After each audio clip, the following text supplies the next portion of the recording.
Yo, what's going on? We are back. Episode 34 of the Off the Top Rope podcast. Do not adjust your screens. It is Wrestlemania week.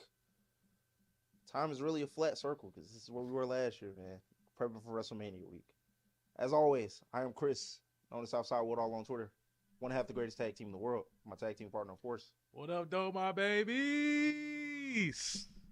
We're back. Best week in sports entertainment is here. Life is great. Shout out to all the black nerds. Yeah, man. Invincible going crazy, I'm hearing. Marvel Daredevil's going crazy. My Star Wars folks, Dark Maul's going crazy. The boys on too. Yep. The boys going crazy. Just a great week to be nerd in a great space. Everything is going crazy. It's the best week of the year. WrestleMania week is here. Loving it, man. And let's get to it, man. Waiting all week for this, man. The consequences of being a bi-weekly podcast is that we can't come in here and immediately go off when wrestling companies decide to do some bullshit. And I said time is a flat circle a few seconds ago because this time last year we were about a week. No. This was a couple days after WrestleMania, and Dwayne Johnson had come on to explain himself and explained the John Cena heel turn and the goal of it. And similar to last year, Ari Emanuel has once again inserted himself into Cody Rhodes' road to WrestleMania. But who did he decide was appropriate to insert into a 20-year storyline? Please, who could it be? Enlighten me. NFL punter Pat McAfee. Daytime television talk show host Pat McAfee was who Ari Emanuel decided was appropriate to try and attempt to boost a 20-year rivalry, a blood feud, or what we thought was going to be a blood feud, to assist Randy Orton. The jokes write themselves. The jokes do write themselves, man. And I think we are very, very well past the honeymoon period with like Triple H, and like we call him out for his mistakes and stuff. Because I remember there was a period where like people just couldn't accept that it was Triple H's fault. This is not one of those times where it's Triple H's fault, unfortunately. I think this is multiple people's fault. Ari Emanuel, Vince McMahon's for selling the company. Dwayne is still involved in this somehow. Don't really care, but it's just I took a few weeks to sit with it, and like I fully think the TKO, Ari Emanuel in general, and what's the other guy, the president? He doesn't know shit either. Mark Shapiro. I was gonna say Nick Khan. Oh no, Nick Khan's. I ain't gonna say he cool because he in a lawsuit, but like Nick Khan was working there prior to the company being bought, so like he was always like on board in a sense. And from what I saw from like a document last week or so, him and Triple H are always in like close contact. Mm-hmm. I get the sense that the people, Ari Emanuel, and Shapiro, I don't think they really know what they purchased when they bought WWE. And I say that because on top of hell, when they bought UFC too, because that's just yeah, because it's like on top of being involved in certain storylines, like they're also trying to. I think they're funny enough, Nick Khan did say this in an interview, like, "Oh yeah, ultimately we want UFC fans to be WWE fans, we want WWE fans to be UFC fans." It's never gonna work, and that is because it's two different worlds. It's two different worlds. Two different unique things that make them who they are. Yeah, and on top of that, like they market towards a certain audience. Now, as much as we may see Triple H in the White House and like rubbing elbows with old boy, I can honestly say, like, aside from that video package they aired when he was there that one time, that doesn't translate to on screen. There is nothing political that translates to WWE on screen. So, because of that, you're not going to attract their audience. From speaking to the UFC, of course, you're not going to attract the UFC's audience. And on top of that, like a UFC audience, a UFC audience's preconceived notion of wrestling is very like, and I don't want to like repeat this on a microphone because like no matter how many viewers we have, like I do believe in accountability. I don't want to repeat, but if you know the certain sentiments and echoes that people who are not actually wrestling fans have about wrestling, and that is a sentiment that most UFC fans have. Are there, of course, like stragglers who may like both? Are there, or is there, a WWE fan who may like UFC? Is there a UFC fan who? Yes, absolutely. But you are never going to get their entire audience. So when I say I don't know, I think they don't know what they bought. I don't think they get pro wrestling. I really don't, because there was something that came out a couple weeks ago. There was like remember Ari Emanuel was an agent as well, but he was like, he sees Pat McAfee as like the next Sylvester Stallone, and I'm just thinking to myself like, what? And this is somebody who like generally loves the Pat McAfee show. I think it's a cool concept to just like be in a studio for a couple hours shooting the shit with your boys about sports and like a bunch of other dumb shit. I generally love the whole ideology of the Pat McAfee show. But what do you think? Outside of that, I don't know what he thinks the appeal of Pat McAfee is. This to me, this wasn't. I'm glad you brought that up because I was gonna say, the rumor is that he's that Pat is represented by Ari Emanuel. That's like his agent or whatever. So you hear things about he represents Pat. He sees Pat as the next movie star, Hollywood star. Just like WWE, these guys go from WWE to Hollywood to different stuff, entertainment. But this isn't what Pat needs. Pat is already like you said. Pat has like one of the most authentic, genuine shows on ESPN. He just beats himself. He just shooting shit up with his guys in a basement, really in the middle of nowhere, just chopping it up. No producers, just chopping up with his boys, just saying whatever he wants to say, and gets no flack for it. That's Pat McAfee, just a natural. And I feel like if you try to script Pat, you're like kind of watering him down. Like we saw that with like when Pat joined commentary, Michael Cole. People didn't like how authentic he was, but that's just Pat McAfee. And I think this role he's playing now with the Cody and Randy thing is not needed. The story tells itself. I was joking with a coworker. I was all right. This part creative right now. All right. It's very impossible for me to take him seriously just because, like you said, like I've seen who he is on commentary. I watch him on daytime television, and of course, like when you watch wrestling, you're supposed to suspend belief or disbelief or whatever. But I just can't, bro. I cannot separate whatever version of Pat McAfee this is supposed to be from what I saw on commentary, what I saw when he faced Gunther, for that matter. Like, yeah, it's just not needed. And on top of that, the not to cut you off, but the basis in which he is inserting himself into the story is so stupid. And Cody Rhodes has been saying this in interviews, like, you talking about the Attitude Era? He said this off SmackDown. Randy Orton was in high school, bro.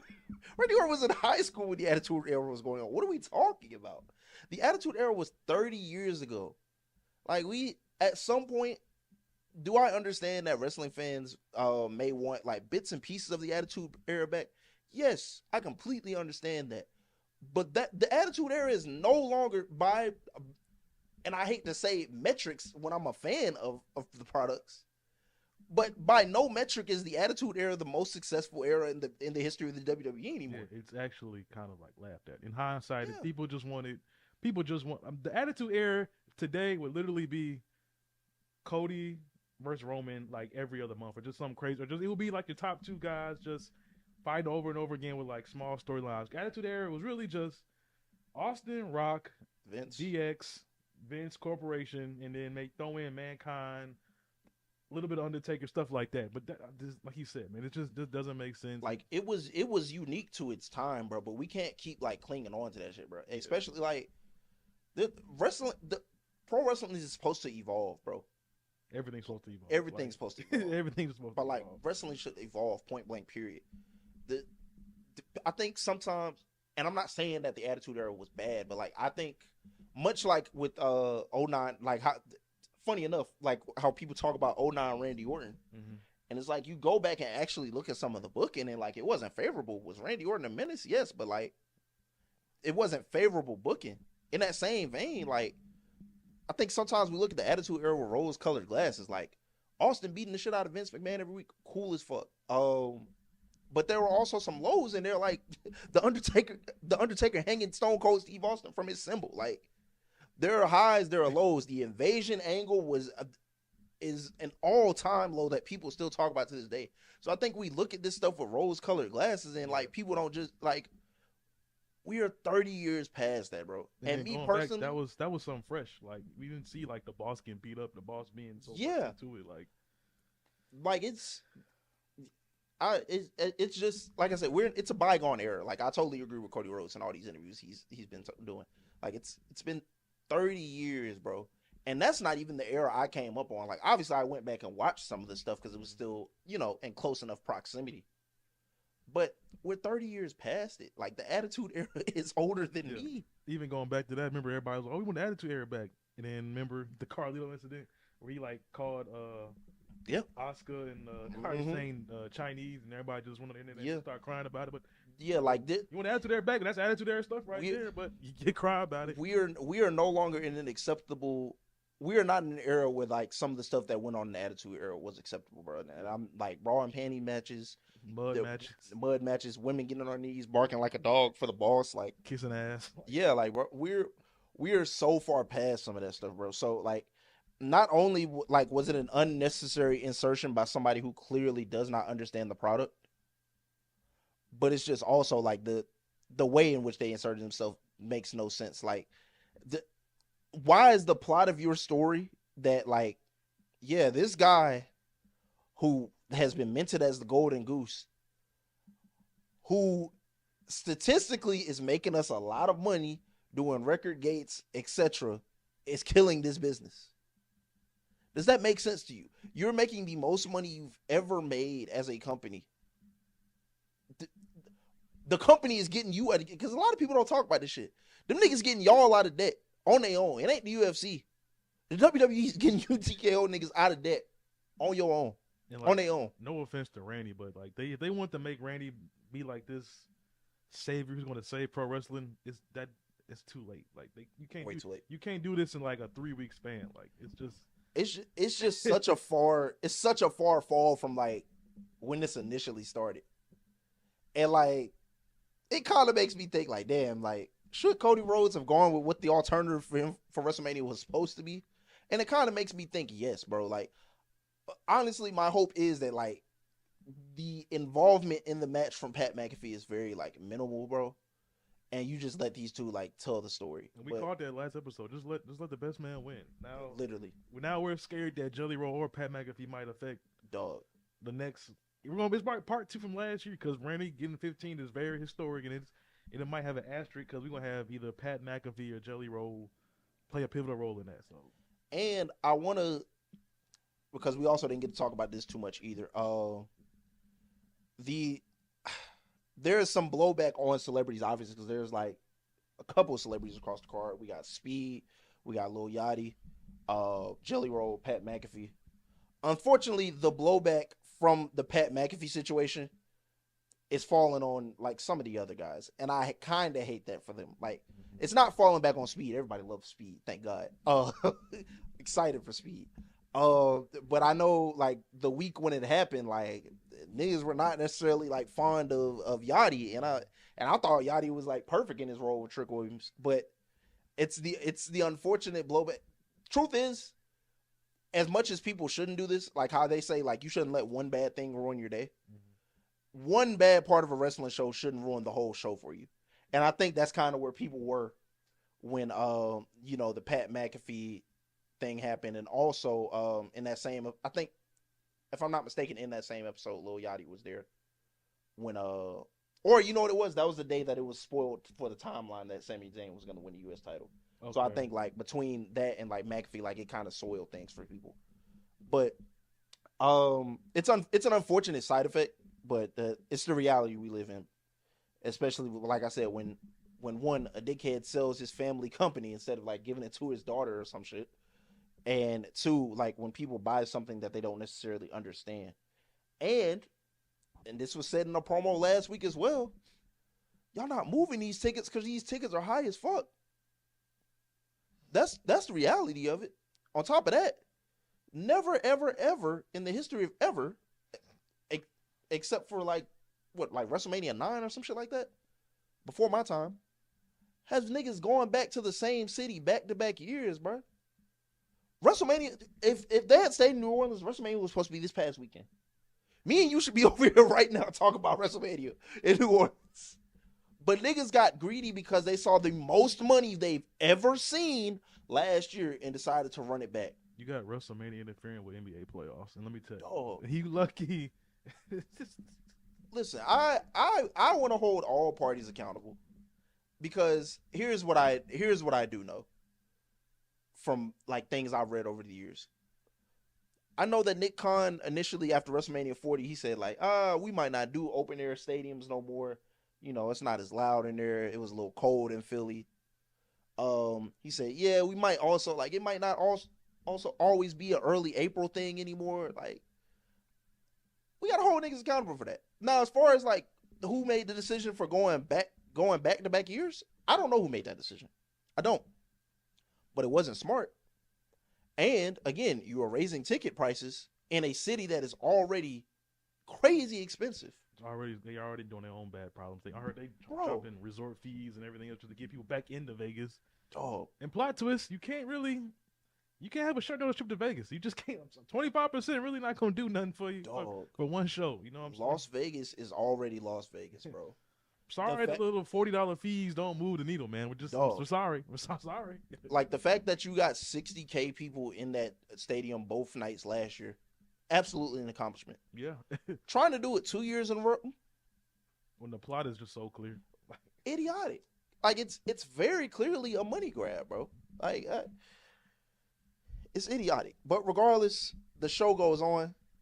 But I hope, and I would like, I want to say I hope they learn something. But the WrestleMania might be in Saudi Arabia next year, so But on to more fun things. I'm gonna try to make sure we get this clipped for the social media. We are going to do a keep for, cut for WrestleMania main event edition. I have compiled a list of several WrestleMania main events. Some would argue that are, either some of the best of all time, some of the most important moments we've ever seen, etc. And Barry is going to choose a keep for and cut for. And at the end of the list, we will see. Let me keep 39. Oh, no. I see what he's doing. What was that? 30? When did Roman win? 36? All right. So I am going to read these off randomly. All right. And obviously I will reveal the entire list based off, what he keeps and cuts or whatever. So keep for, cut for, once in a lifetime, WrestleMania 28. That's the first one, right? Yep. I'm a cut. Okay. Bless you. Thank you. Rock Austin, WrestleMania 17. I think that one was kind of overrated, but for the moment, is that the one that got the crazy promo package? Mm-hmm. We'll keep that just because. Yeah. Andre and Hogan. Dang, that was in Detroit too. I'm at the cut down. Sorry. Cody and Roman 2. Cut. All right, you have cut 3 so far, and we still have about 5 to go. Heist of the Century. We're gonna keep that one. Yeah. Bianca Belair versus Sasha Banks. Shout out to the women. We're gonna keep that one. I got one more keep, right? Yeah, one more keep. Yep, you have kept so far. You have kept The Rock and Stone Cold Steve Austin at WrestleMania 17. You have kept what is technically a triple threat. I just called it the Heist of the Century to make it easier, but obviously it was Brock Lesnar versus Roman Reigns, which then turned into Brock Lesnar versus Roman Reigns versus Rollins. Streak versus career, WrestleMania 26. Dang. It's gonna have to get kept. I think. All right. So to recap, Once in a Lifetime was cut. Rock and Austin at WrestleMania 17 was kept. Andre and Hogan cut. Cody and Roman 2 cut. Heist of the Century was kept. Bianca versus Sasha Banks was kept. the streak versus the career at WrestleMania 26, kept the two remaining that you would have had to choose from, or I guess you wouldn't have had the option depending on which one you couldn't keep. Daniel Bryan versus Randy Orton versus Batista, triple threat WrestleMania 30. I'm not mad at that. And WrestleMania 40 Night 1, which was the tag team match of Cody Rhodes, Seth Rollins, and The Rock and Roman Reigns. I'm feeling pretty good about that one. Feeling pretty good. Pretty good list. Feeling pretty good. Hopefully we can get that out there. And as we've obviously spoken about, today's episode is going to be mostly WrestleMania centric, so it won't be a full like SmackDown or Raw review. I want to try to do something different and try to break down each match on the card, where applicable, obviously, because every match doesn't necessarily have a comprehensive breakdown, and that's okay. But I do want to ask, which WrestleMania has been the best? Which WrestleMania build has been the best? And which WrestleMania build has been the worst? Best. I'm gonna go worst to get out the way. Worst, probably. Sorry, it has to be Jade and Rhea. I was kind of skeptical on Rhea's promo skills, kind of before this, because it's just.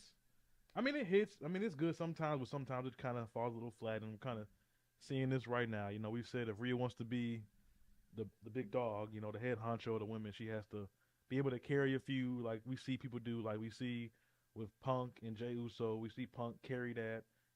So we see like different people who are like the head honchos carry like people who aren't on their level, and we're kind of seeing it now. It's kind of falling flat, whether it's just being fully invested in the storyline. Unfortunately, we're seeing probably the best in the world, Io Sky, not be on the cards. They're kind of throwing little sprinkles of that into this Rhea and Jay storyline.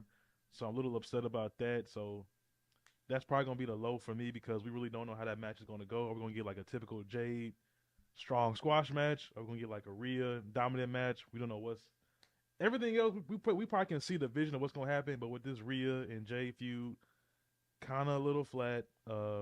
Jade is a star whether you want to admit it or not. Rhea is a star whether you want to admit it or not. And it just felt like it just feels flat. So that's going to be my worst build for this WrestleMania 43 season. And your best? Best? Funny? I really want to say Seth versus Gunther, because it's just, listen, I'm the best. You claim to be the best, but I'm going to whoop your ass. And then other side is just, you want to be the career killer, or you're not going to touch my career. It's just two of the best in the world who are arguably Mr. WrestleManias for their respective generation, just going back and forth. So I want to say Seth versus Gunther is probably going to be my favorite so far for this season. Okay. I do want to speak to that a little bit before I give my two. I think, funny enough, we talked about this like last summer when CM Punk and Gunther were going head to head for the world title, and people were kind of like, there isn't too much of a build to this. Like, CM Punk won the number one contenders match, and that was it. And in a sense, it's kind of like that with Seth and Gunther, because wrestling can be so simple as to be, I'm better than you, and I know I am, and you know I am too. Gunther came out there on Monday, and Seth asked him, like, if this isn't about Heyman, or if this isn't personal, I need to know what it is, because you got me fucked up. And Gunther straight up told him, Seth, I was walking around this bitch's world champion, and I was waiting for you to come find me, and you never did. We saw some teases. We saw some backstage we stuff. saw some teases. We saw backstage stuff. But when it came down to it, Seth never came to find Gunther. And that's the truth. Am I saying that Seth Rollins is necessarily a coward or he was scared of Gunther? No. But that is the truth. When it came down to it, Seth Rollins did not go look for Gunther. So Gunther is now upset and pissed that, like, Rollins has this idea that he's one of the best in the world and he's the best wrestler in the company, which obviously, if you watch the product, like, you can definitely argue that. Like, we talk about this many times. Seth Rollins is one of the most important people in the history of WWE. Point blank period. You point to a big moment, Seth Rollins is in it. So I like this story for that reason. Like, it's continuity. It makes sense.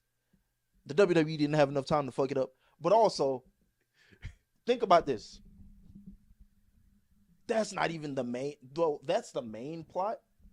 The side plot just happens to be Paul Heyman's favor that he is going to eventually owe Gunther. Like, that, it's such a stark contrast to what both of these men were doing last year. Gunther had to face Jey Uso for the world title in a story that everybody wasn't necessarily feeling. Mm-hmm. Seth Rollins was in a meaningless triple threat match where Heyman had a favor on the line, but the favor was to accompany CM Punk to the ring in WrestleMania. And obviously, like, we saw, you know, Heyman's involvement ultimately turned into, like, being a part of the vision. But it's such a stark contrast to what they were doing last year, and I love it. Like I said, Paul Heyman is not the main plot of this story, but, like, he is now a side plot. And I knew off rip once Gunther told him, like, you gonna owe me later on down the line. I know exactly what it's about. I know where SummerSlam is in August. I know who's supposed to be retiring soon. And then I want to add that my favorite, call me crazy, my favorite storyline, well, I guess match build-up has been Stephanie versus Liv. Yeah. Listen. Just pure hate. Your mom's a hoe. Your mom's dirty. You spoiled, rotten little blonde-headed bitch. It's just incredible. Punta this, that. We're just going back and forth. The headshot last week, the thud her around the world, man. It's just hate. Dude, and I feel like terrified when I heard that shit. And I felt like that was this the first WrestleMania? Like, was this first official? But one of the first official things for WrestleMania season was Stephanie. Yep. First Liv, because Liv won Royal Rumble. But this has just been, to me, this really started WrestleMania being like just straight hate season. Like, hey, I hate you, you hate me. Yeah, it definitely did kick off with them. Yeah. So that's been my favorite so far. It just, everything has just been chef kiss perfect, man. I'm just hyped for that one, man. Yeah. I don't know what more I can say. So worst. Truthfully, I did come in here like thinking like I'm gonna just have to bite the bullet and say it was Cody and Randy, but then I did remember like all this Jade and Rhea stuff, and I definitely agree like that is the worst. As we spoke about, like it was an opportunity to turn something that was like somewhat negative. I don't feel like it was nothing they couldn't get past, but I mean I'm not in this situation, whatever. I felt like it was an opportunity to like, kind of like blend some off-screen stuff with some stuff on screen, make magic. We've seen that happen many of times. Unfortunately, this just wasn't one of those cases. So that is the worst for me. The best. I feel like we just be doing our guy a disservice if we didn't, if it wasn't said. But Oba Femi and Brock Lesnar. And I know everybody like feels like too many pull-apart brawls is slop and all this. Listen, man. Oba is like our age, like 27, 28, being thrust into the spotlight with somebody who is going to be a Hall of Famer, whether we like it or not. Somebody that magnitude, somebody that respected around combat sports. Like he is in there with a very respected name, dog, and like he has not flinched. And like this past Monday just kind of solidified it for me where like he's talking that shit to Heyman and just letting them know like, bro, like this shit is over, nigga. Like I'm not scared of this nigga. Like it ain't none of that. I done put him on his ass like 3 to 4 weeks straight. Y'all came in here looking for this.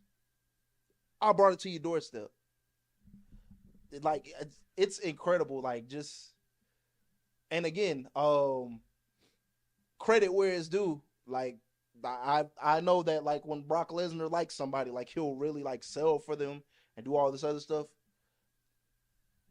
Doing that for several weeks straight for Oba, like it's great. Obviously, I hope my sincere hope is that they don't feel like, damn, you know, we just did this through WrestleMania season and we're gonna give Brock the win and like that should be enough just because people saw he was a threat. Like, no, you have to go through with this. Yeah, you have to go through with this. Make a new star, have Oba run the summer, and whoever comes out of that, I don't know which world title match you want to decide on. Don't matter. But it just don't matter. But have Oba run through the summer, have him win the King of the Ring tournament, SummerSlam in Minnesota. Finish the job. Make a star. Solidify it. So he can be main event WrestleMania next year. So that's the best build to me. And while we are on the topic of Oba, representation looms large over this WrestleMania card this year. Stark improvement from last year. You know, I didn't too much get on the bandwagon of like Triple H hates black people because again, like black women were always on the card in prominent spots, may I add. But I want to point out the representation we have this year, and apologies if I miss anybody, but I did do my best to put everybody on there. This year features Obafemi, Trick Williams, Javon Evans, Jade Cargill, Lash Legend, and I Show Speed. Hell of a job, guys. Hell of a job. No complaints. 10 out of 10. No notes. And shout out to WWE for like letting them. We seen I seen Trick on the Breakfast Club. He was somewhere else. Yep. Jay was on JBP, and she did an interview with Funny Marco. Yep. So you know what I'm saying. Just the future is us, man. You know what I'm saying. Yeah. It's not. You can't hide from it. Yeah, man. Definitely excited about that. Like I said, it's important. And I don't know if somebody in creative kind of figured this out. I did read something a couple months ago. That was like, yeah, Triple H is kind of aware of the feedback that people think he's. And he was, I guess, like trying to. I don't know, but it is very important to like see somebody that like looks like you. Especially from like we said our era when it was just really just Booker T and Booker T and Mark Henry, and I'll throw MVP in there. Yeah, Bobby Lashley. And Bobby Lashley. Yeah, like it's to me like those were good examples. Like, but to me, they weren't really highlighted in their best. Yeah, you know what I'm saying? And like Shelton Benjamin too. Can't forget about Shelton Benjamin. But to me, the best example of like letting a black man go out there and be himself, and it wasn't some type of stereotype and like all this other stuff, was the New Day, bro. Yeah. Like to me, that is the very first time that like representation has been where it wasn't a stereotype, and it's not like, oh yeah, a black man can only be like one or two things, and that's not discrediting Booker T, Mark Henry, etc. Because they've done it too. But like to me, when I could like really differentiate it, and when I could, first recognize and put my eyes on it, it was with New Day, bro. Like three guys that love video games, pancakes, and like anime like and a bunch of other shit, bro. It showed that like black people are more than just like these stereotypical written characters, like how Crime Time was, unfortunately. Like it matters, and you see that across the card with the individuals we have today. Like it's none of them have the same type of personalities. Like all of them are different. Like it's not a stereotypical thing. We got somebody who's out here being a destroyer. We got two people, Trick and three, four. Really, all of them like are just like authentically black. You know what I'm saying? Like, I feel everything about Trick is authentic, and they've even said like, I can't write for Trick Williams. Like, you go out there and do you. I can't write for you. Like, you letting Javon go out there and be a 21-year-old kid, bro. Like, shit matters, bro. Shit fucking matters. So, whether it was like a wake up call, I don't know, but I appreciate it. I really do. Now, we did have some small notables from the SmackDown and Raw. We finally got a Royce Keys TV debut. Successful outing against, I believe it was Berto. Yeah, Berto. Yeah, Berto. Yeah, in his kind of hometown. I think he's from the Bay, so So I guess it was worth the wait. Cool little hometown touch. Let him debut in his hometown. So can't be too mad at that. We had a Danhausen in-ring debut. Kind of forgot the boy could hoop, like low key. I forgot what movie it was. Like, damn, bro, I forgot. Buddy is like a wrestler, but he wasn't the saying the E. Listen, SmackDown been doing some bullshit the past like month or so. But you turn the TV on and Danhausen's on there, and you just be like, damn, maybe it's not so bad. Life's not that bad. Man. Maybe it's not that bad. That him cursing the referee is the funniest shit I have ever seen in my life. I was like, yo, all right. He could not count to 3 because Danhausen cursed him, dude. Like, fucking incredible, dog. He's not that bad. They count $60. How much is it? 60. Oh yeah, I might get one of those for football season. Shout out AEW and the Lucha mask, man. Lyra versus Charlotte on Monday Night Raw was an excellent matchup. Like, I'd love to see an actual feud between them. Yeah, Lyra, certified hooper. people have been talking about this for the past year, and maybe I'm just blind to it, or the past few months, I should say, because it ain't been a full year. But apparently, like, they believe that she was being punished for her SummerSlam match with Becky because it wasn't received well and all this other stuff. And like, I guess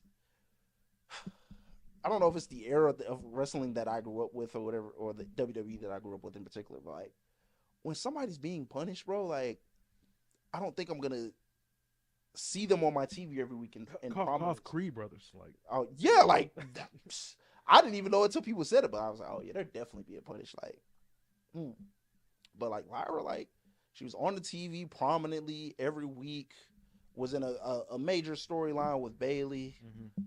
Obviously, helping build up the tag division. Like, I don't see that as punishment, bro. Like, I do think. Here's what I think. I do think she was pushed to a certain extent, and like, I guess people assumed it.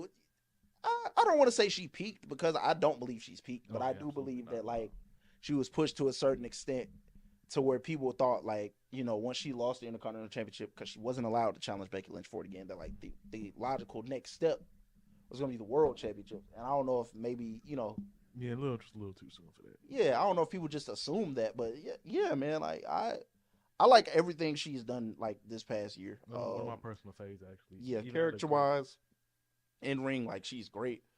And we're gonna do predictions, but I will say I would like for the tag team of Lyra and Bayley to win at WrestleMania in that match. And the final segment between Roman Reigns and CM Punk, I'm gonna be honest, it's not what I expected it to be. But after sitting with it for a few days, I get it. It's because it's low key exactly what we were told it was gonna be when this first started. You remember they were like, you know, this feud is basically a dick measuring contest, bro. Like, that's what it is. Like, this shit is a dick measuring contest. Forgot all about that, huh? Yeah. And I'm thinking about it now, and I'm like thinking about the last promo. It's kind of what it was. Like, very subtly, but that's kind of what it was. Like, these niggas hate each other. But it's not, it's professional jealousy. I want what you have, you want what I have. Roman Reigns, for years, was not accepted for who his character was booed out of the building. His opponent, CM Punk's name was chanted during his matches.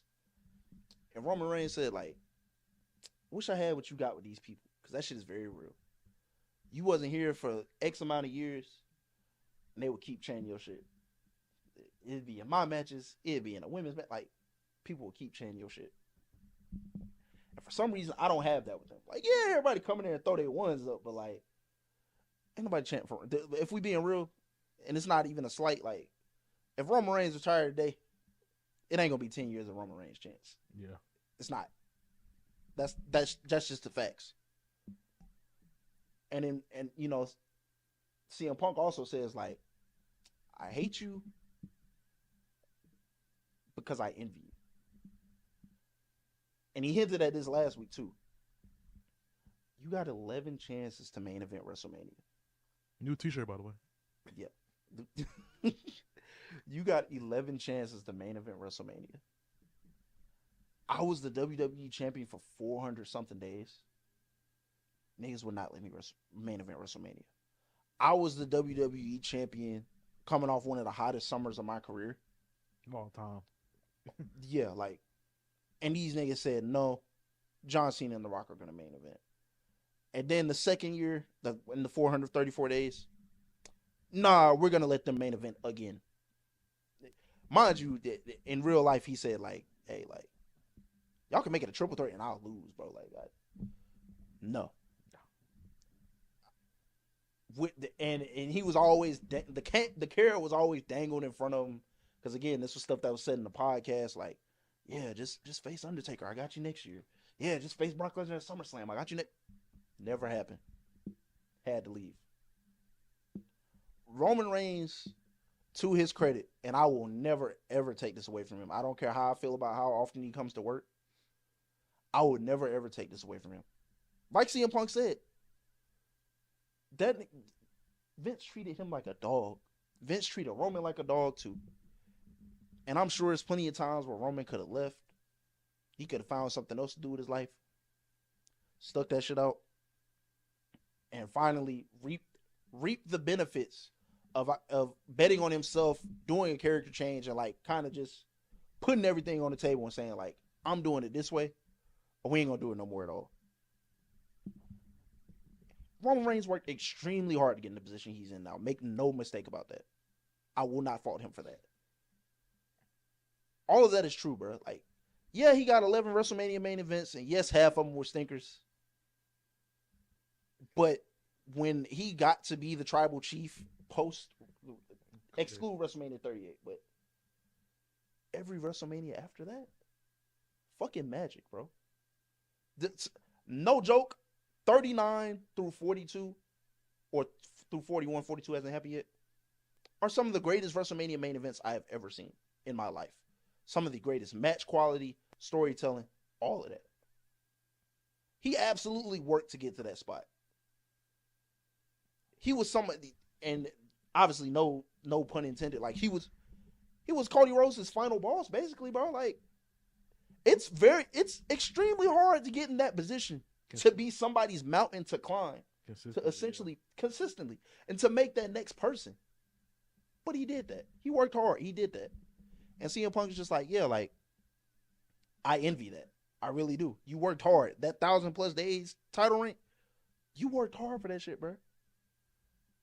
But like, I can't let you come in here and take this shit away from me when I had to scratch and claw for it. You happen to be born into a great family. You know what I'm saying? And he didn't necessarily say this on the microphone, but like, CM Punk upbringing wasn't so great. Mm-hmm. You know, he did say, you know, I had to go to Indies, I had to go to bingo halls, bowling alleys, VW halls. Yeah, he basically said, like, bro, I really wish I could have had it your way. I could have had it your way, and I didn't have to do any of this shit, bro. I wish somebody could have just got on the phone and said, hey, my son want to wrestle, and like, they work with me. No, bro, I had to fucking suffer. Halfway across the world, Japan, Ring of Honor, all that, like. And don't get me wrong, obviously, like, that is made for a great CM Punk. But yeah. So, to me, the overall theme of this, and I wish again, this is the problem with WrestleMania being in the middle of April now as opposed to like early April. But the overall theme to this, to me, after that final promo, is just seems to be professional jealousy. But also a sense of admiration and respect, ultimately. That's what I think. Yeah, to me, it's been complete psychological warfare. We've seen that the first interaction they had, Roman telling Punk, listen, I'm not picking you because you have that title. I'm not picking you because I'm scared of you. I'm picking you because I hate you. Come back next week, CM Punk comes back with, I'm going to bury you next to your father. Then we get the little Usos, little mix in. Then we get the, I think Roman beat up Cody first, and then we see how like Punk kind of like laughed at us, hey, I'm in his head now. And then we see that the next time Roman calls Punk old, that's like the switch that kind of set Punk off. We laughed at it, but hey, psychological warfare, I'm gonna get inside your head. Now we got this of, hey, I hate you, I'm jealous of you, well, I'm jealous of you. You know what I'm saying? The crowd loves you. Even when you're gone, they cheer you. Even when I was here, they really didn't send me till I had a whole different character change. And we've been saying this for a while. CM Punk has been like the high-level IQ championship match type of guy. We saw that with Finn, saw that with Brian, we saw that with Jay. And we already know how Roman gets down in like these cinematic, long-term storylines where his matches have been these slow burn matches, you know what I'm saying? So this Sunday is going to be something crazy. You know, people weren't really feeling it at first, but like you said, once you sit through it, you kind of understand what they're going through. This fits who they are. It's two guys, high-level IQ, psychological warfare, best in the world, probably the best character, we agree with or not, going at it head-to-head in the main event Sunday night. To me, it's like a chef kiss because this is what it is. It's not going to be some quick, fast punching, fast fighting fists. It's going to be a good two men who hate each other, who respect the game, who love the game. They're gonna brawl. They're gonna duke it out. They're gonna see who's going to fold first. And that's what this promo has been these last couple of weeks. To me, they kind of wrapped it up kind of perfectly. We didn't need a good final brawl, you know what I'm saying, of punches being thrown, because we know that's going to happen on Sunday. It's going to be a great match, two men who hate each other. May the best man win, man. So hopefully we don't get no interference, like you said last week. Just let the best, if anything, let the two best men win on Sunday night. Let the best man win on Sunday night. Absolutely. And now we do have the full WrestleMania card, unless something changes on Friday Night SmackDown. Let me just first say, Io Sky not making the card is a goddamn tragedy, bro. And I'm actually surprised it happened. Utter woke nonsense. Yeah, I'm second year in a row, man. First Sammy last year, now Io this year. I know it's not a participation award, but Io Sky, man. It just makes me worried for the Rhea and Jay match where they going with things, man. So. Yeah. Did I? Oh, there it is. Did you the card? Yeah, I got it. We're going to do our best at a comprehensive breakdown of each match, where necessary, of course. I don't think we should break down every single one, but like there are some good ones to where I think they do need a breakdown. So we will start with night one, of course. These not predictions, just actually, we can do both. It might save us some time because I still got some questions at the end. We'll start with night one, work our way through.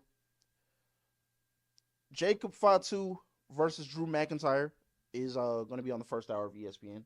Great choice to me. If you don't know, that is going to be an unsanctioned match. The story here is quite simple. It's a tale of one, Jacob thinks that Drew McIntyre kicked his teeth in a couple months back, which me and you have gone ad nauseum about. We know who it is. It wasn't him, and we'll figure that out sooner rather than later, I'm sure. But it is also a story of like Drew McIntyre is in this position because of Drew McIntyre. As I spoke about when he lost the WWE Championship, like he kind of got in his own way, and like this is where he is now. I am thoroughly looking forward to the match just because like these are two of the most like violent and destructive people within the company. And I think this is, I mean, The Rocket's been on Jacob for a while, but I think this like really propels him. And I think it's one of those cases that we talk about sometimes where like this is extremely important what you do after this with this superstar. So yeah, that's what I have for that match as far as like a breakdown. If you have anything to, yeah, to me, good build up, consistent build up. Two men who just hate each other. We saw a couple weeks ago they fought for damn near 3 hours. Mm-hmm. Last Friday, Drew just went unhinged and just took the band off and just whooped Jacob's ass. Crazy work, man. Hate is there. Like I said, this has been really the season of hate. One of the most hated people who hate each other. I'm expecting a bloodbath. Hopefully somebody takes the blade. You know what I'm saying? For good old Vegas street fight, man. Yeah. I think it is a good sign that somebody will take the blade because Jacob has bled twice in the past few weeks. The 6-man tag match will also be on the first hour of ESPN, which consists of Division plus Speed and LA Knight versus the Usos. I don't know. Well, I mean, there's somewhat of a breakdown for this. Obviously, for the majority of 2025, early 2026, Division has been intertwined with LA Knight and the Usos. I personally do hope that this is the end of this and like LA Knight can get off the wagon, and the Usos, if they're gonna get their belts back, they need to go ahead and get them back, and that be the end.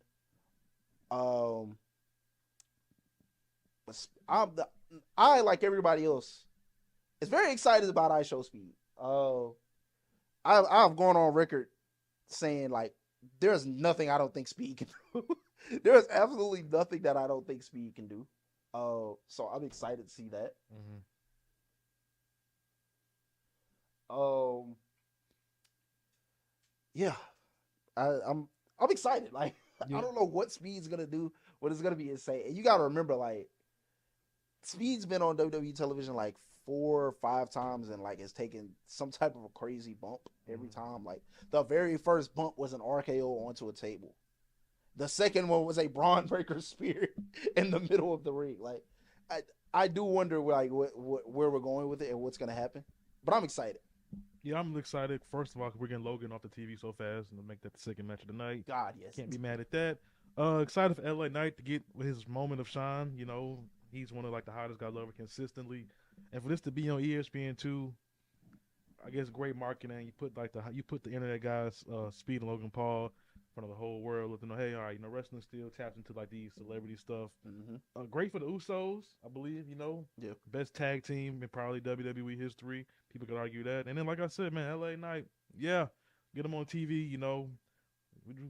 We gotta take some, man. You know what I'm saying? Yeah. It could be he could be off the card, like you just said. So Yeah. I'll take what we There are get from worse that. places to be Yeah, on the night of WrestleMania. Yeah, so can't be mad at that, man. Stephanie Vaquero versus Liv Morgan. Something that has essentially been rooted in hate.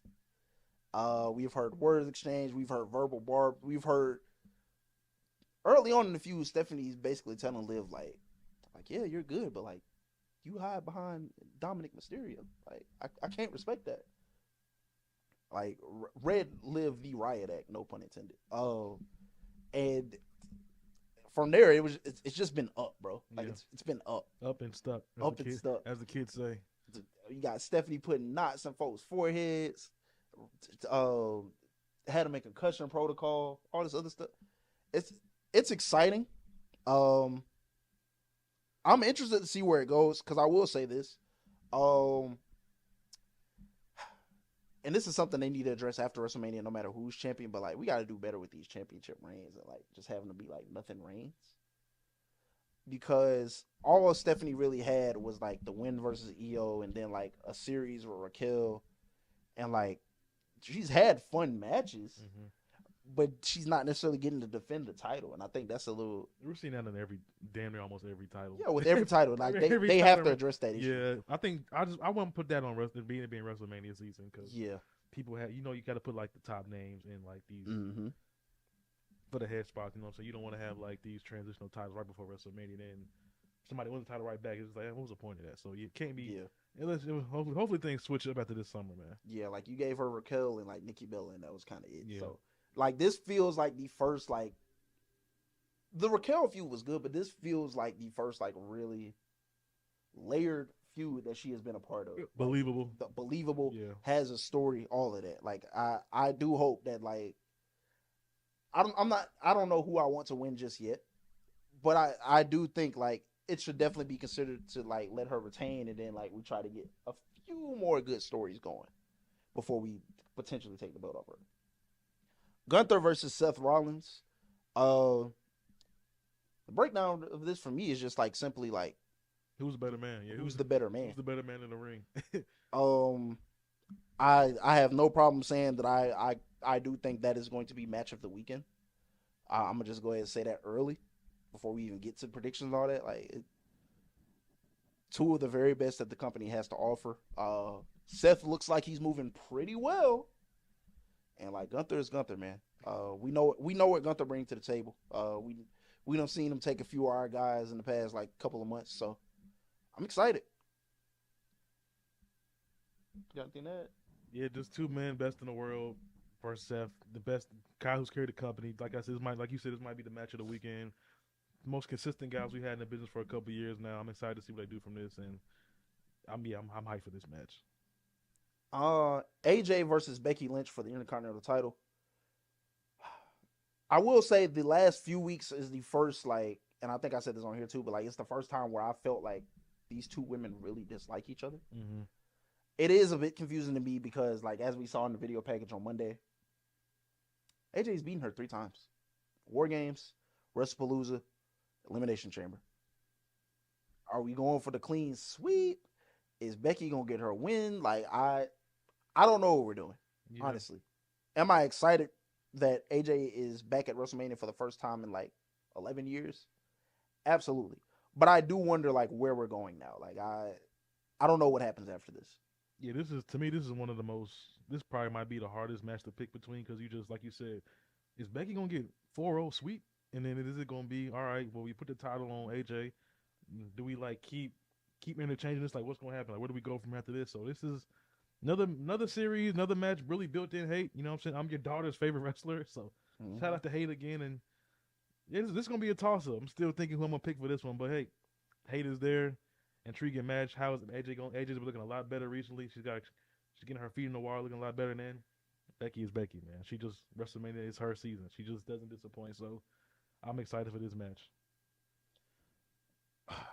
And I don't have much to say about this one other than, again, I'm very proud of what they, whether it's intentional, whether design or by accident. I'm very proud of the concerted effort that it took to that over 2025 and like earlier this year when it has come to the women's tag team division. And I kind of have to, like, in a sense, like throw my hat off to like some people who are in tag teams who may not necessarily need to be, or like feel like that shit is beneath them. Charlotte Flair, Bayley, Alexa Bliss, Nia Jax to an extent. Lyra could. Yeah, you could argue Lyra. If Lyra had an Intercontinental title match WrestleMania, I wouldn't be mad at it. Yeah. So I have to tip my hat off to them for like being professionals. Just because like a lot of those women in that ring, like we've seen in like prominent singles feuds and all this other stuff. And like some people feel like tag team wrestling may be beneath them and like it's not exactly the most important thing. But no, like it really took a concerted effort to make the women's tag team titles feel like they matter. And I feel like over the course of like late 2024 through 2025, early 2026, like everybody involved really care about those titles or really cared if they had them and lost them, whatever. Like it was a concerted effort by everybody involved. I hope they all go out there and have like a wonderful match. Mm-hmm. But like I'm very proud of the women's tag team division. One of the brighter spots in WWE right now. Yeah, it's been great, consistent, like you said, which is kind of like a low point couple months ago, couple years ago. It just felt like, all right, y'all, like it was a whole tag team curse. Mm-hmm. Everybody kept getting hurt who had the titles. Yep. Shout out to Charlotte, Alexa, like you said, they could have easily been. This easily could have been like this was supposed to be Charlotte versus Alexa, but whoever the idea was to keep them together, even with Bayley and Lyra, you could have had a storyline there. Nat Lash and Nia have history together. The Bella twins breakup has been teased multiple times. So all 8 of them coming together and be like, all right, y'all, let's show out for the girls today. Let's do our thing. Let's show that we still got it. I'm super happy and proud of them. I hope everybody has their moment this match. A little bummed out to when I think Bree is hurt, so I hope she can still get her moment in their match. Let everybody shine. So this should be a good match, man. I'm excited about this one as well. And the main event of night 1 for the Undisputed Championship, Cody Rhodes versus Randy Orton. As much as I would love to sit here and give you a breakdown about 20 years of history and legacy and student versus mentor and all this, unfortunately that's not where we are. Pat McAfee is involved. Jelly Roll may be involved. I'm very unclear on that as of this moment.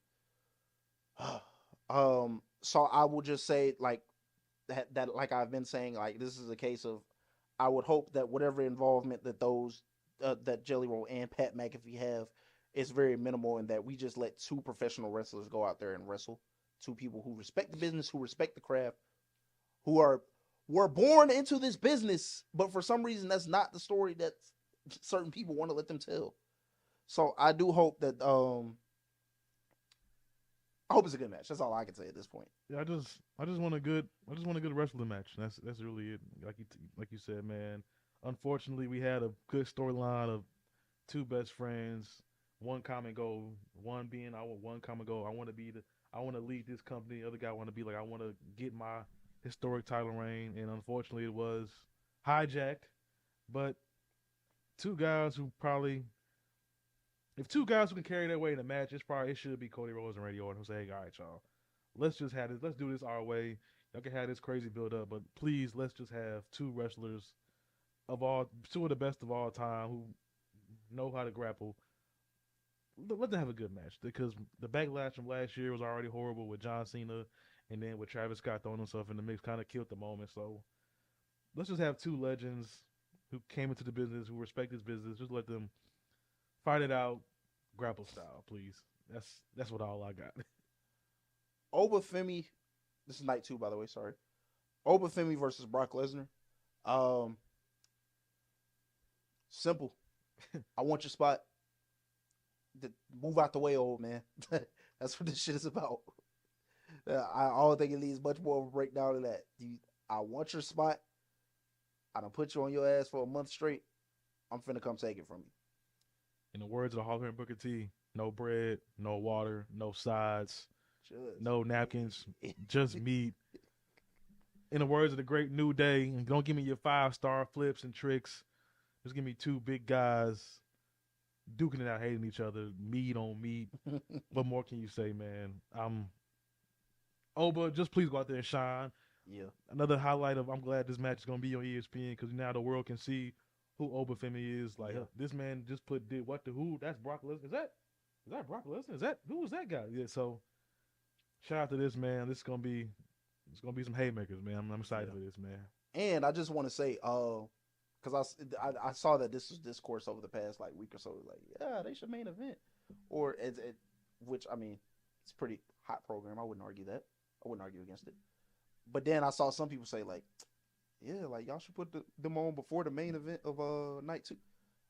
If you don't know that in 2026 there are two people that go on either first or last, and that is Brock Lesnar and Roman Reigns. If you don't know that in 2026, God help you. I don't know what have you been watching. Yeah, and Brock Lesnar damn sure wasn't main event in WrestleMania. He was always go open. And if you didn't know that, God bless you. The Intercontinental title match, which added Rey Mysterio, by the way.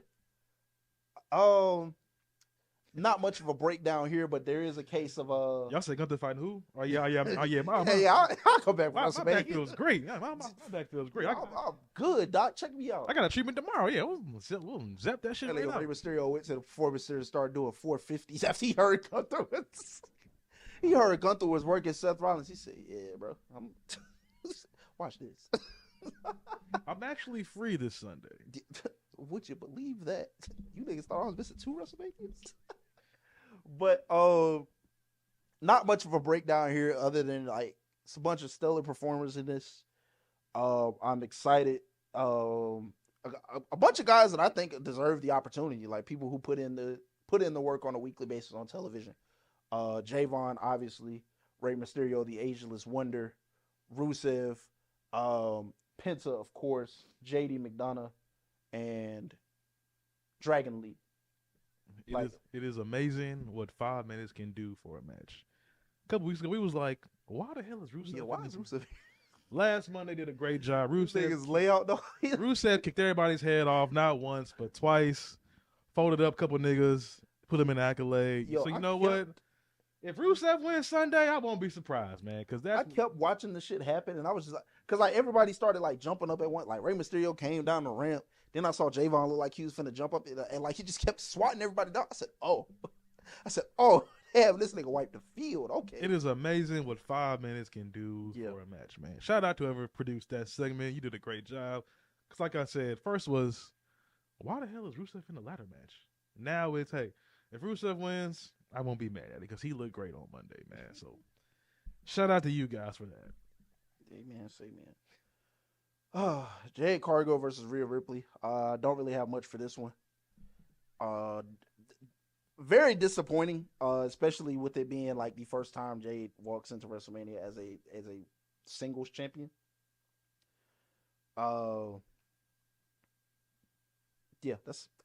I hope we get something out of it. Like I don't think the in-ring is going to be an issue, but I think obviously like the promos suffered greatly from. I just pray the promo package it just makes this a little better because it probably will. Yeah, it's so funny. The worst feud possible can be made to look great by WWE. I will give them that. Like, because you'll watch that video package and be like, I don't remember this shit being this good. So wait a minute, I'm locked in now. Sami Zayn versus Trick Williams, for the United States Championship. I'm sorry. It's I've heard a lot of things like surrounding this match as far as like a double turn and all this other stuff. And I don't know what they're gonna do with that, but I will say this: it is very refreshing. It's a thing where like they'll have rising stars, but like they won't always put them in the biggest moments. And like it seems like they didn't necessarily hesitate to do that when it came to WrestleMania this year. They put Oba in a big spot. They put Javon in a big spot. Trick is going to be in a big spot for the United States Championship.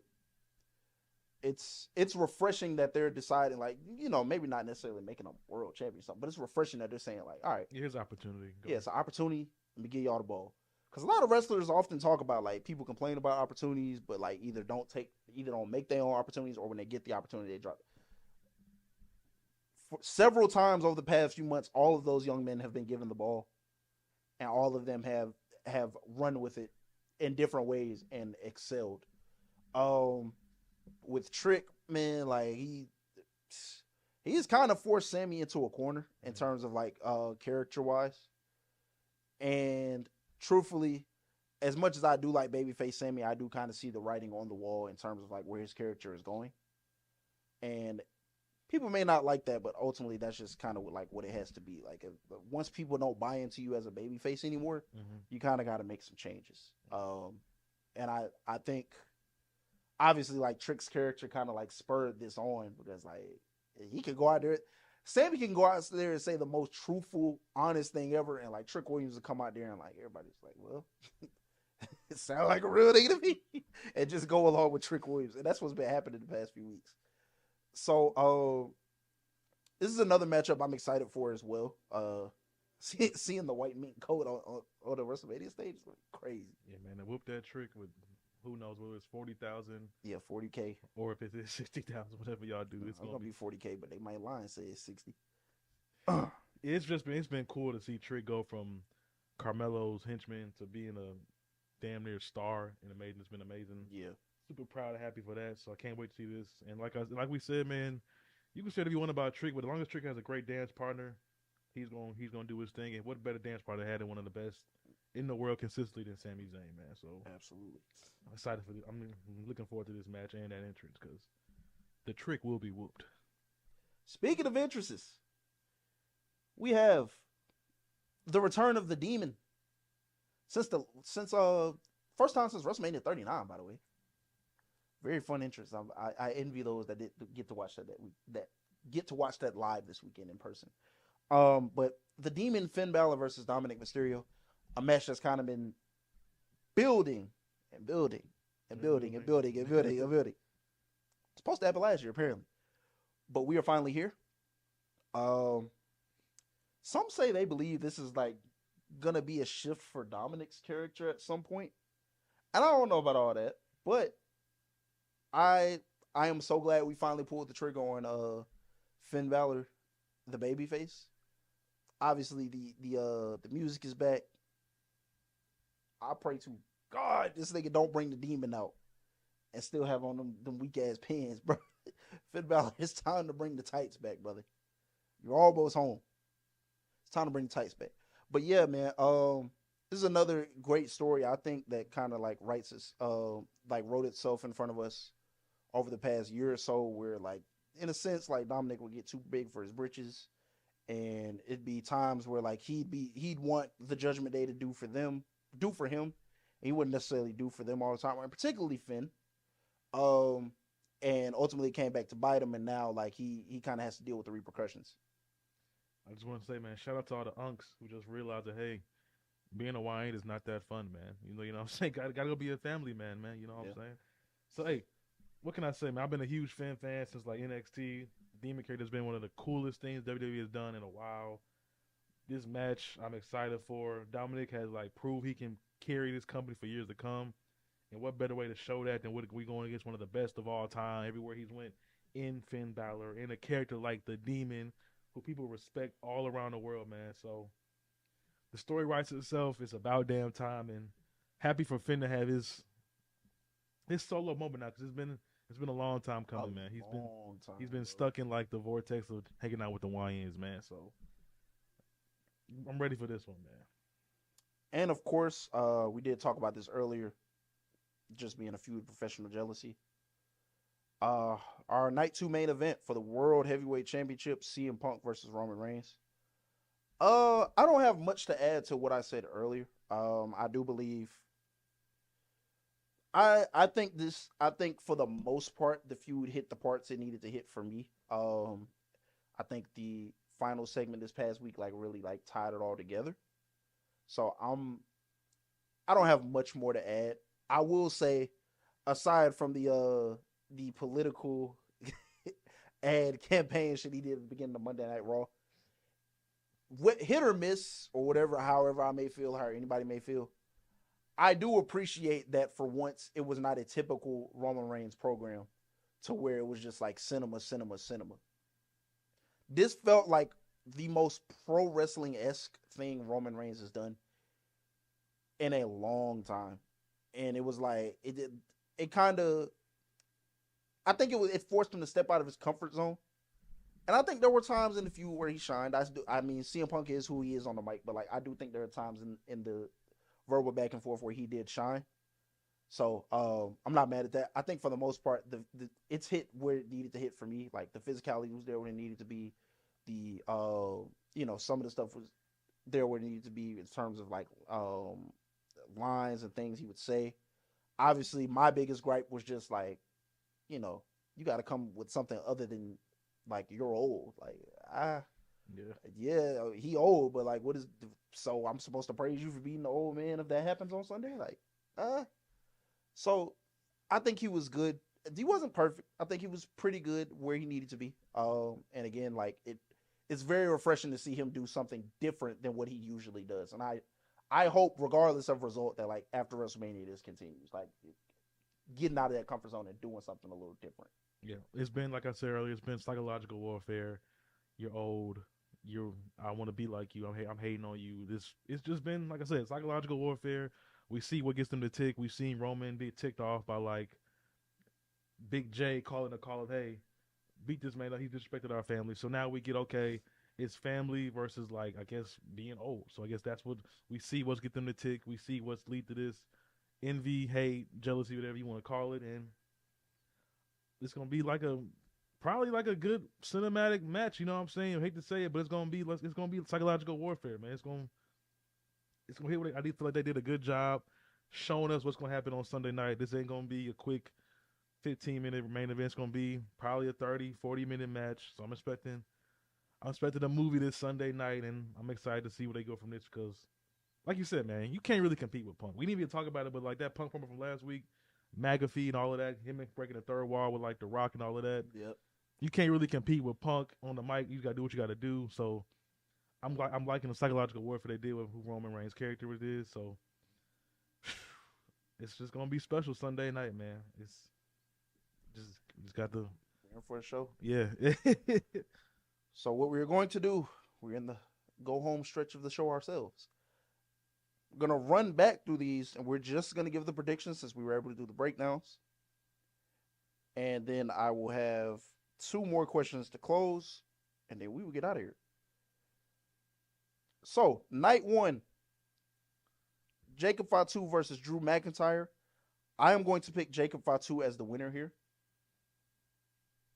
I just think that's the natural progression of the story. Yeah, that's what should happen. Yeah, Jacob, no questions asked. Speed, Logan, Theory versus LA Knight and the Usos. I'm going to take LA Knight and the Usos here. Same. But, of course, be on the lookout for Speed. Oh, I got the Usos by hands of Tom Brady. We are in Las Vegas. Oh, he is supposed to. Yeah, I'm just look out for the great TB12. That's all. Hilarious. Stephanie Vaquera versus Liv Morgan for the Women's World Championship. A little bit torn on this one. But my heart is telling me to go with Liv Morgan as the winner of this match right now. I'm going with Stephanie. I think they want to show who Stephanie is. It's going to be a perfect way to do this. And plus, give some more sprinkles of the Judgment Day crackle with a Liv loss. Okay, I can agree with that. Gunther versus Seth Rollins in a match, and I guess we're calling the best versus the best. To me, Gunther makes the most sense to win here. I feel like him losing kind of makes the Paul Heyman thing like null and void. But also, like we're in a space where like I don't think Gunther should lose for a long time. Yeah, especially how Seth won last year. Yeah, he can. Yeah, and then how Gunther lost last year. He just yeah. So give me Gunther as well. AJ Lee versus Becky Lynch for the Intercontinental Championship. Give me AJ Lee in a clean sweep, man. Damn. Hey, it had to be you, girl. But I think, yeah, just give me AJ. Give me AJ. Probably character change for Becky coming soon, so I'm gonna take AJ with this one. The women's fatal four way for the tag titles. The teams are Bailey and Lyra, Charlexa, the Irresistible Forces, who are the champions, and the Bella Twins. Um, I'm I'm gonna say Bailey and Lyra. Damn. Part of me wants to say the Bella Twins just because like I do feel like they did reunite them for that moment. But I'm gonna go with Bailey and Lyra. I'm gonna take Lash and Nia retaining just because you said that. So I'm gonna yeah. I'm retain Lash and Irresistible Forces. Cody Rhodes versus Randy Orton in the main event for the WWE Undisputed title. Can't call it, to be honest. Randy, sorry. Yeah, my heart wants to say Cody, but like my mind wants to say Randy just because like Pat's been going out of his way to say like Cody, if you win on Sunday, like niggas will never see me again. And then like there's rumors about what's gonna happen at Backlash. Not gonna speak on that. You know what? Give me Cody Rhodes.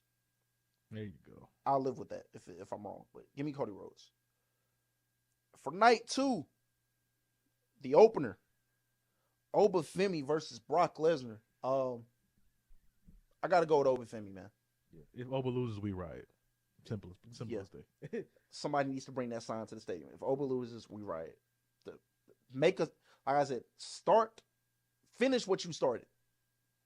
As far as making a star, the Intercontinental Championship ladder match: Javon Evans, Rusev, Rey Mysterio, Penta, Dragon Lee. Did I say JD McDonough? No. JD McDonough. Okay, there we go.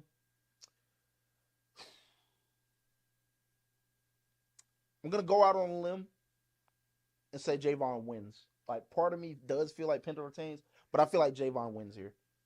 Damn, man. I think Penta being the king of the ladders that kind of plays a role into this, but I'm gonna still take Javon because I just need that moment, man.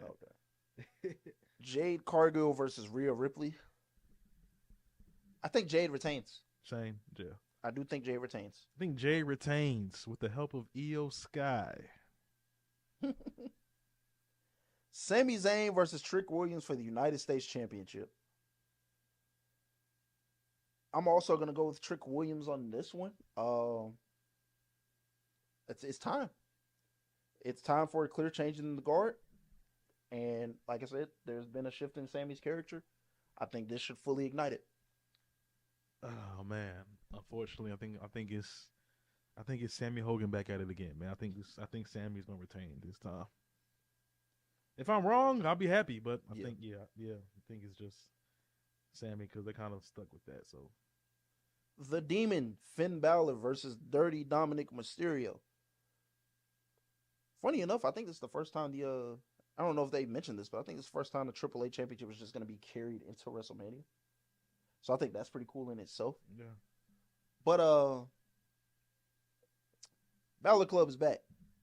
Give me the Demon beating Dirty Dom. Give me the Demon as well, man. We finally back up, man. Let's go. And in the main event, CM Punk versus Roman Reigns for the World Heavyweight Championship. Truth be told, I don't know. Because as I said earlier, regardless of what happens, somebody needs to come up off that in the summer for Oba. But I think I'd much rather it be CM Punk. I think there's a great story to tell there with those two. So give me CM Punk winning the Night 2 main event and retaining the World Heavyweight title. This Sunday, they won't be saying and still. They will be saying and new and acknowledge me to your new WWE Heavyweight Champion, Roman Reigns. We will see. But few follow-up questions. Who do we expect to be the MVP of WrestleMania?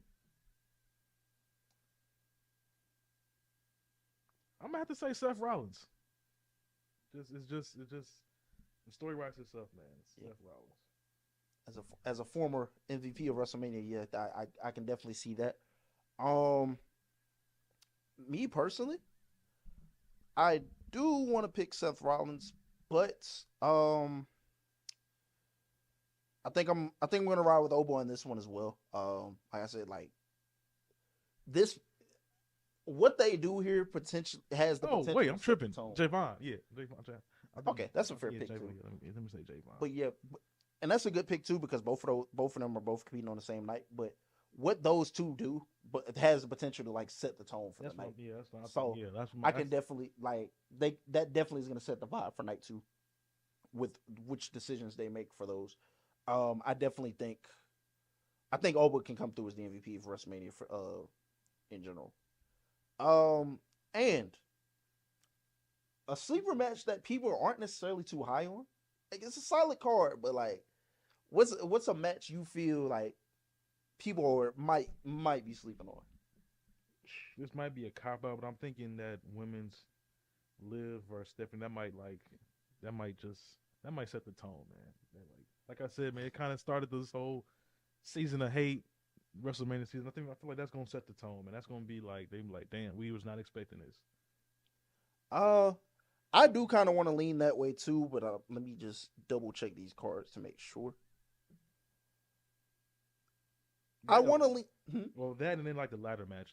That's probably going that'll wake the crowd up. Oh no, I expect a banger out of that ladder match, like no doubt. But I think I'm only saying that because it doesn't have like the heavy hitters like that. So I feel like people will be like, all right, who are these guys? Like I need to watch more of this. you know I want to lean Sammy and Trick. So I think I'm gonna do that, just because, like I said, like the gravity of of Trick Williams himself, like he's a like all the charisma he brings and all of that. But then also, like you said, he's a mirror wrestler, bro. Yeah, He's a mirror wrestler. Like when he's in there with somebody really good, he's really good. And we've seen him versus Ilya in NXT. I thought his stuff with Ray Phoenix was pretty good. Like the Fatal 4-Way stuff at Saturday Night's Main Event was really good. Like when he's in there with somebody that is like up there, like it's up there.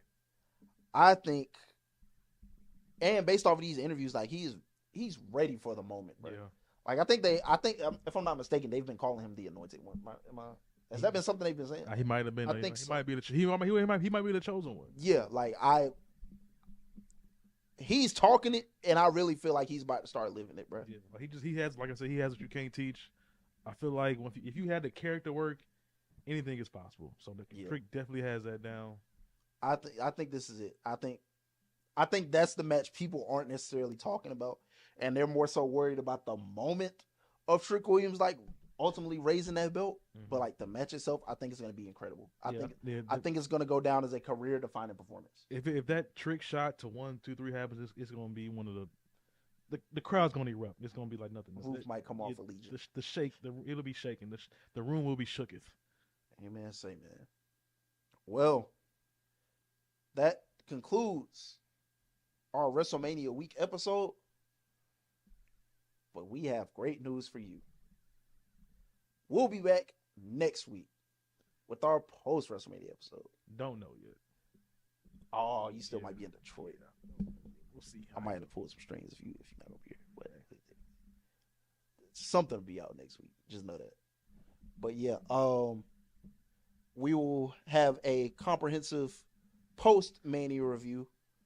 Obviously, the landscape will be hopefully changed. Hopefully, they decide to push some buttons, make some big decisions, make some smart decisions. And obviously, the night after Mania is going to be one for the books, we hope. But yeah, man, this has been an exciting episode. It's WrestleMania week, one of the best times of year to be a wrestling fan.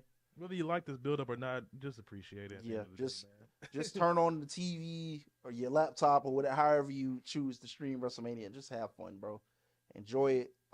Turn your brain off for a few hours. The world is a crazy place, man. Like, fuck it. Just turn the TV on and enjoy it, man. Yeah, man. Just let the 3-4 hours of time. Just remember, guys, we're still the kids at heart, man. Yeah. But enjoy it, man. Yeah, please just enjoy it, man. Don't let nobody take it away from you. Wear a wrestling t-shirt this weekend. You might make a new friend, man. You know what Yeah. I'm saying? Just see if your local bar is showing it. There's a couple places that I've been seeing in ads that are showing it. yeah. Will I go? I don't know, but yeah, man, enjoy it. I know we certainly will. This has been episode 34 of the Off the Top Rope podcast. Shout out Charles Barkley. Yeah, shout out Charles Barkley, man. The WrestleMania week episode. Fingers crossed, part 1. Part 2 will be next week. But as always, Chris on the Southside World on Twitter. Tag team partner. It's your boy Barry. My dogs, my babies. Take care of yourself. Tell a friend, like, share, subscribe. See y'all next episode. Oh, and enjoy playoff basketball this weekend, too. There's a lot to enjoy. Enjoy playoff basketball this weekend, too. But we will see y'all for episode 35, man. This has been Off the Top Rope Podcast.